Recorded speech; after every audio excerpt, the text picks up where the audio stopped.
Hey, I'm Russell Leeds. And I'm Anna Leeds. And welcome to the Property Investors Podcast. On this week's show, we're going to be discussing how to get started in property when you are a beginner. And I thought we'd probably start with the most important thing for any investment, whether it's a property investment or any other investment as well, and that is the return on investment. If you're investing in property or whatever it is, nothing matters more than the money that you're going to make from that property. Now, lots of people, when they invest in property, especially in the beginning, they invest in areas that they like. It might be like, you hear a lot of people say, oh, well, my son's going to university, so I thought I'd tie it in and I'd buy a property in Oxford because that's where he's going. It's like, man, what? That makes no sense. The first thing you should be looking at is how much money am I going to make from this deal? And I see loads of people, I mean, to be fair, it's like the property your dad bought. Yes. Right? He was like, oh, it's an investment. It's like, no. No, and he actually lost money on it. He actually lost money on the deal. Yeah. Right? So it's like, it was an investment, kind of, but I'm trying to kill two birds with one stone. And this is why, actually, I think it makes logical sense to not buy your own home. Yes. Because when you buy your own home, you're not buying it with an investor ROI hat on. No, you are going for the things you like about a house, which doesn't necessarily make for a good investment property. Yeah, you're buying it with your emotions and your feelings. And the houses around here are a classic example of that. All the houses here are not good rental properties, and no one would ever buy one for a rental property. It's like someone who owns a house that is working away for a few years to come back to because they're awful investment properties. I think so. I mean, the only reason I'd buy a house around here as an investment property is if they didn't do the work out the ROI first. Yeah. If they were literally buying it with, oh, I like the area, and so that's the sort of thing that they'd think if they're buying an investment property around here. Interestingly, the property, we'll talk about that, but the property that my mom has just rented to live in, they actually did buy that as an investment, which I thought was weird. Yeah, I did, because that's very unheard of around here. And it's like a £1.4 million house. The only thing she said it was a pastor of a church. All I can picture is that they're going to be moving into it at some point. The plan is to move into it at some point. Yeah. A bit like, remember when we had Mulberry and we rented that and they said, we've bought it from overseas, but in 2 years we're planning on moving in. Or I suppose the other one was Woodlands where we lived, and they'd bought that with the planted. Oh, it was a massive house, like 500 square meters. To downsize into. And they lived obviously in an even bigger mansion somewhere. But yeah, it doesn't. And if you're buying your home to live in, you're going to care about the area. You're going to care about so many things. You're going to care about how many bedrooms it's got. You're going to care about how big the garden is. You're going to care about if you want an office. If you want an office, is there a good school nearby? All this stuff, which is really important if you're living there. So it's not like it's just feelings and just emotions. No, it's important stuff, but it's not important when it comes to, is it a good investment property? So if you're buying properties for investment, you need to know, is it a good investment? So how do you do that? You work out the return on investment. So what's the return on investment? Very, very simple. And different people use different, ROI is one thing. Other people use yield, which I don't think is the best for property investing, because yield looks at the property amount, the whole property, whereas with property, unlike other investments, you can use leverage and mortgages and stuff like that, which we'll get onto later. But basically, the ROI is how much money have you put in? So let's say, all in all, to buy a property, you put in 100 grand. We'll keep the maths nice and simple. 100 grand I put into this deal. Then how much money, profit, does it give you in the first year? So let's say you rented it out as a HMO and you made 20 grand back in the first year. You'd go, right, I put 100 grand in. In my first year, I made 20 grand back. You just divide 20 by 100, it's 20%. It's 20% of what you put in, it's a 20% ROI. And if you can make a 20% ROI, I think that's on something that you're buying. Yeah. I think that's a pretty good deal. That was the benchmark when we first got into property, 20%. With the way buy-to-lets have gone at the moment, I mean, if you're making 5% ROI on a buy-to-let, you're you're probably doing quite well because of how interest rates have gone up. Which is why you need to dive into creative strategies. You need to be diving into things like, I talk about this a lot, but HMOs, service accommodation, social housing, because you can't rely on the typical buy-to-let model to work when you've got such high mortgage expenses. Yeah.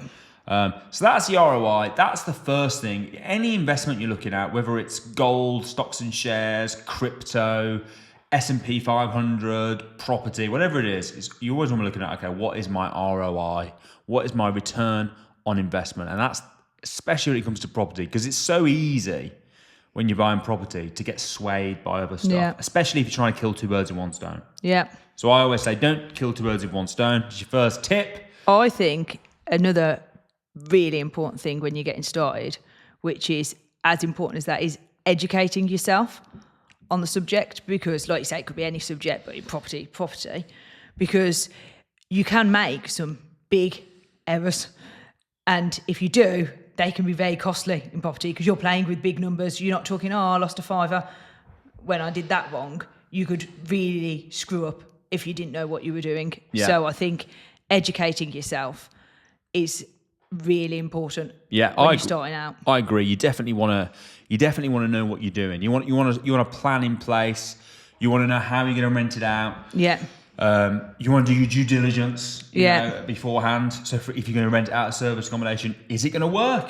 A service accommodation, how can we check that? How can we go and run the numbers and look at comparables, look what's around, what's already working? Yeah, 100%. You definitely want to educate yourself. And there's loads of ways to do that. Watching YouTube videos, books, courses.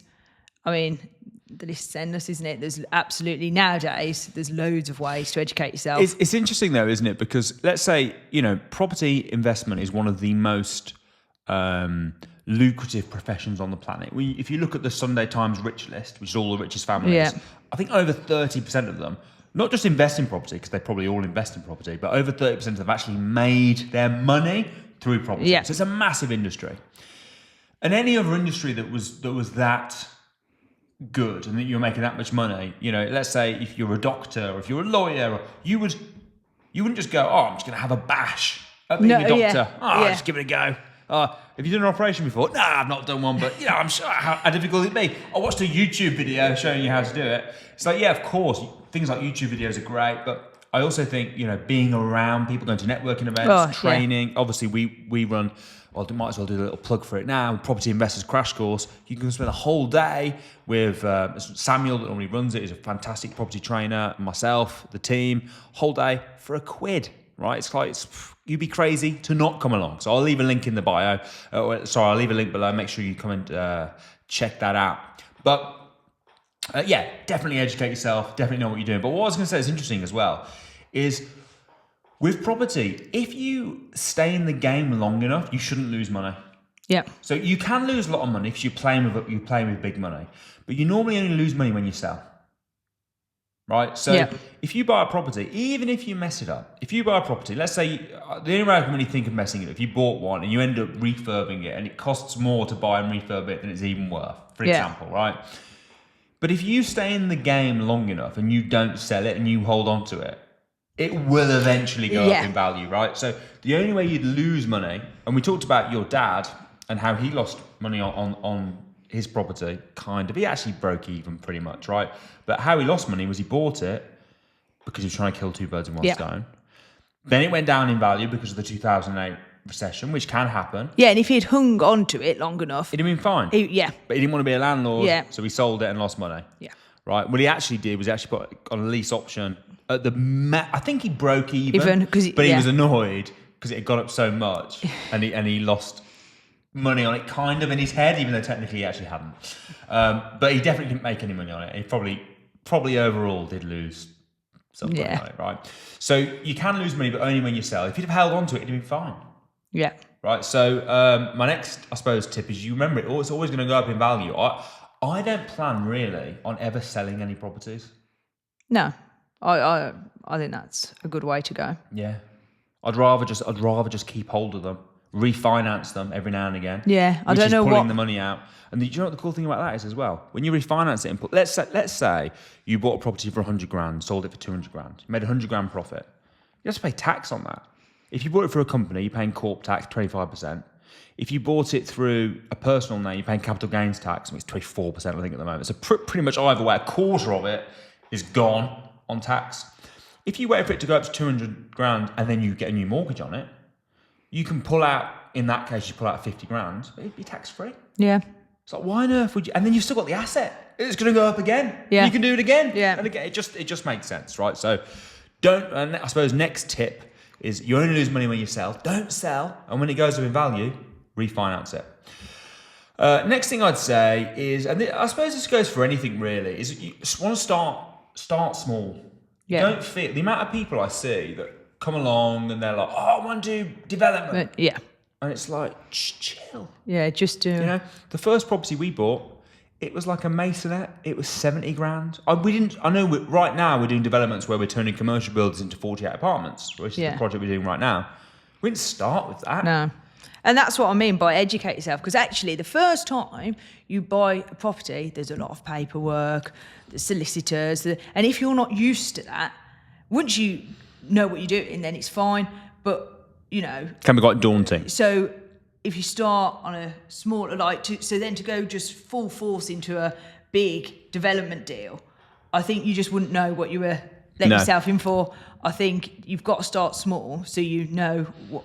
you find your feet and you have a go, you see what it's all about before you move on to the bigger. Well, it's kind of part of the education process as well. You mentioned educate yourself, because you can educate yourself by watching YouTube videos, going to networking events, doing training. But ultimately, it's like driving a car, right? If you're driving a car and learn to drive, you're going to do it with someone else. You're not going to go and do it on your own. You want to educate yourself to a point first, but ultimately, you've got to have a go. You've got to go and give it a go. Yeah. So you want to give it a go when I was learning to drive, I wasn't driving around in a sports car that cost 150 grand because I've only just got started. I started small. Yeah. I started with a £500 Fiesta because I knew I was going to make mistakes. And like they say, the 17-year-olds that they put in sports cars tend to crash them. Well, 17-year-olds you put in any car tend to crash them. I might have crashed. Did I crash maybe like once or twice? Wow, I think you wrote off our first 5 cars. No. Yes, you did. First 5? Yeah. So both your mum's Fiestas. She only had one Fiesta. Oh, did she? Yeah. Which was the one that we were talking about the other day with her. That was her Fiesta, yeah. That you sped onto the drive, reversing, smashed all the side off, and then said, I was going so slow. I don't know how that happened. I don't know how it damaged it so much. No, I did right. But that's the point, though. I started off with small cars, and in the same, and I made mistakes, and I learned quite a few. And Took you a while. Once I could handle a Fiesta, I could crash a Corsa, crash a Corsa, and then the Megane. All right, and then we the get your Ford point. Focus, and then there was one after that as well. So 5. Oh, I can't remember. Anyway, I bet you can't. Long story short, start small. Build your way up, and then you can handle bigger projects, bigger properties. Yeah. And this is actually one of the reasons why I think rent to rent is so good. Because if you're doing rent to rent, you learn so much. You learn how to negotiate the deal. You learn how to book viewings. You learn how to deal with landlords. You learn how to deal with tenants. You learn how to manage, a cash flowing property. You learn all these things, but you're not actually risking that much. Yeah, you're not putting that. You might have a couple of grand sunk into it or something, right? But we're not talking a 200 grand asset that you've got, and you're practicing and you're learning about all. And deal selling is the same.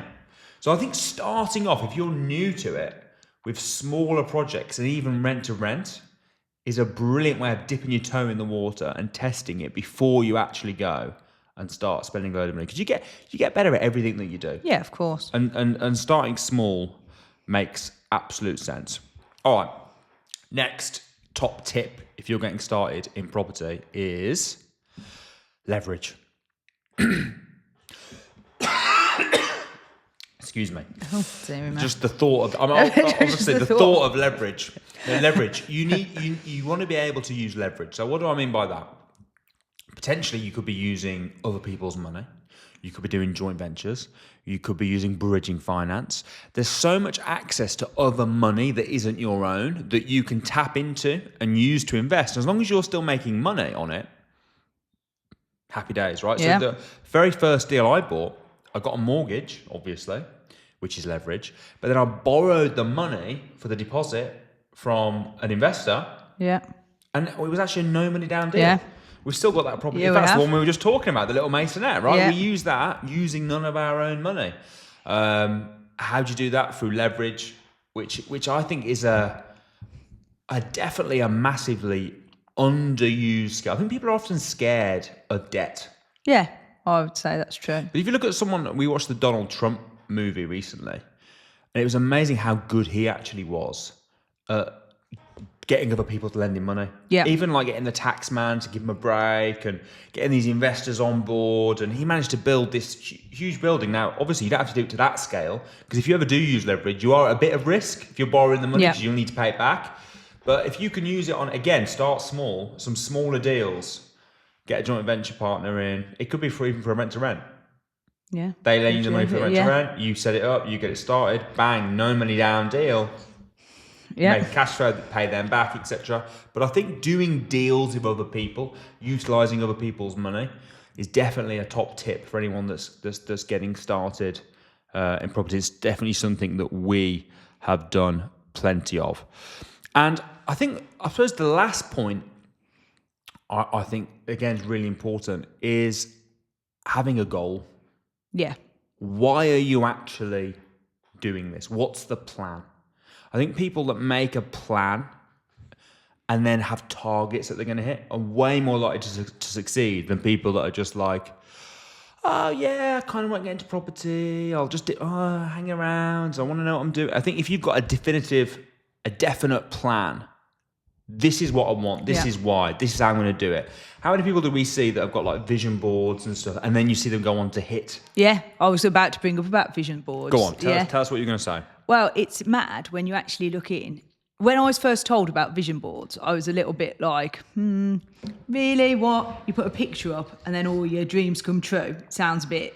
Okay. Yeah.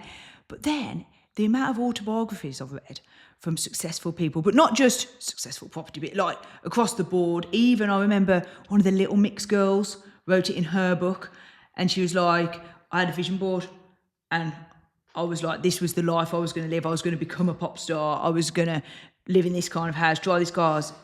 And I just brought it to life. And I was like, wow, like, that's crazy. Like, across the board, people are saying vision boards work. And it is so true. And we tell loads of, like, our academy members about it, our staff, and the amount of people that do it. And it's all to do, obviously, with you focus and you bring it to life, basically, because you're focused and you're driven. But it's crazy how it works. Yeah, it's what you put your attention to, isn't it? Yeah, and it's just honing in. This is what I want to do. It's just constantly there reminding you. It's not like a magic power. No. It's not like, oh yeah, put that on the wall, suddenly I'm going to get it. But if you spell out in your mind, well, and then obviously put it pen to paper on what it is, it's like they did a study in Harvard, and they said they got people to. They were like, I can't remember exactly what it was, but it was Harvard University, and they were like, right, what we want you to do is, how many of you here have got a goal of what you want to achieve, and like, you know, X percentage had. It's like, okay, and how many of you have written down that goal and got it written down already, and another percentage of them had done it, and some hadn't. And then when they made a note of it, and they went like 20 years later to see the success levels of those people, and the ones that wrote it down were much more successful than the ones that just had a goal. Yeah. And the ones that just had a goal were more successful than the ones that didn't. Yeah. It's just something about consciously making yourself aware of what you want on a regular basis. And I think the truth is, a lot of people don't know why they're doing it. I think when you ask people, you want to get into property, why? They're almost family. And you're like, well, what do you mean by that? And they actually don't know. And they haven't actually figured out their why.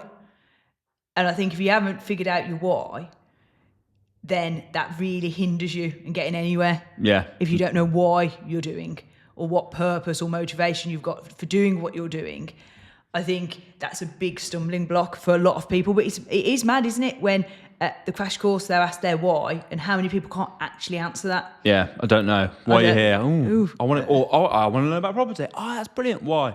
I want to make more money. Oh, okay, great. Why? Oh. Because the thing is, if you don't know, if it's not like clear to you, this is why I'm doing it. When it gets tough or whatever, It was a bit harder than I thought. Forget it. Because it isn't easy. You know, we talk about, people say, "Oh, property investing, everyone makes it sound so easy." It isn't easy, but nothing's easy. No. You know, it's everything's hard. Everything worthwhile doing is hard, And has its ups and downs, good days, bad days. Nothing's ever smooth sailing all the time. And I think what the problem a lot of people have is, and this is with anything, not just property investing, anyone that starts a new business, you'll see people, right? People that do like a multi-level marketing business, or I'm doing Avon, or I'm doing utility warehouse, and they're really excited about it. Yeah. And then it gets a bit hard. You run out of leads. Like, and then give up. Yeah. Whereas I think if you're and this is why educating yourself is actually really important as well, because not only do you need to know what to do and the steps, but if you don't and you're trying to figure it out, it's demotivating. Yeah. Because if you're just I've tried this, that didn't work. Whereas if you've seen other people that have done exactly, okay, how did they do it then? And being around other people, I think that's a big one actually as well. Your environment, being around other people that are succeeding, seeing what other people do. We were talking about this with Ricky today, weren't we? Yeah. Yeah, the guy you used to do the podcast with. The guy, yeah, Ricky. You might have seen Ricky. I mean, Ricky's a great guy, but he's just, he's so unreliable as a podcast I'm the host. new Ricky. I know, the new Ricky. But yeah, we were talking about that today with him, about being around the right people, how much it elevates you. Yeah. It's crazy, isn't it, the difference when you're around like-minded people and you all build each other up. I think that's really so important. And you set the expectations, it becomes the new norm. Yeah. Like you're very highly influenced by the people that you hang around with. Yeah. So if you're hanging around with loads of people that are buying properties, doing rent-to-rents, making money, that motivates you to do it. Yeah. Whereas if you're around people that are just like, I just want to chill on the weekends. Don't talk to me about property and stuff. It's like, it would bum you out and it'll make you stop. I think you can get a lot of that through what you listen to, what you read about as well. Yeah, but I think your friends and your network are massively important. And that's kind of all part of the education. Yeah. Well, that's a whole subject in itself, isn't it, about who you surround yourself with. But yeah, I think it is very important. Yeah, I agree. So I suppose to sort of summarise then, if you're looking at getting into property, number one, most important thing, whatever you do, buy with the ROI in mind. Yeah. It's all about the ROI. Number two, you've got to educate yourself. You've got to know what you're doing. You've got to know where to look. You've got to know how you're going to rent it out, how you're going to make money from it, how to analyse a deal. All this stuff's super important as well. Number three, you've got to, what were there other points? I'm sure there were more. We only had two points. I tried to summarise it and I was thinking, I can't actually remember what we talked about. So you've got to educate yourself. Yeah. You've got start small. Start small, Start small. Yeah, build your way up. Start with rent leverage. Rents. And then lastly, especially once you've got started, you want to be able to use leverage, joint ventures, team up with other people. I think if you do those things and you put yourself in the right environment about the right people and you realise that this is a business, not a hobby. Yeah. Property investing is not a hobby, it's a business. And like any business, you've got to take it seriously. I think if you do those things, you're going to put yourself in a really good opportunity to succeed. And like I mentioned earlier, come on down to the Property Investors Crash Course. We'd love to help you if you're getting started on your journey. We'd love to educate you. We'd love to work with you. We'd love to give you a network of people that you can hang around with and be inspired by. So click the link below. And hope you enjoyed this week's show. I've been Russell Leeds. I'm Anna Leeds. And we'll see you next week.